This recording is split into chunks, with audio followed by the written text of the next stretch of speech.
Okay, that wasn't so bad. First, tools. First, the crusher. There are other good crushers on the market. I have been pleased with the combination of power and control that I have with the one pictured. There is no comparison between the function of this tool and a vise or a hammer, for instance. Secondly, a screwdriver. I find this tool to be very helpful in separating the shards of the cracked shell.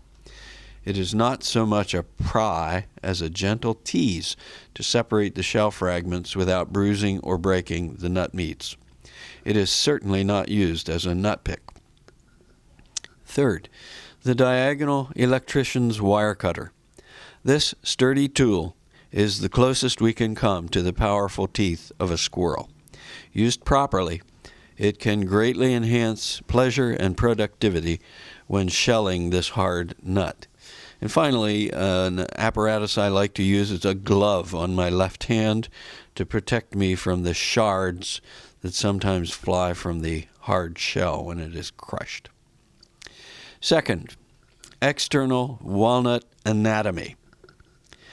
The blossom end of the walnut shows itself with a bit of a point.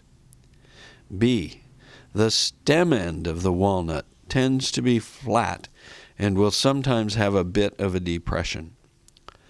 C, the importance of making this distinction will be shown in the crush, in the inspection following the crush, and in the use of the diagonal cutter in step 4 below. Step 3, crushing the shell.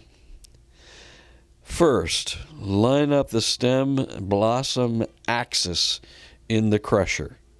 This exposes the blossom end to the force of the crusher, resulting in complete loss of structure of this end of the nut, as well as a number of cracks in the rest of the shell extending toward the stem end.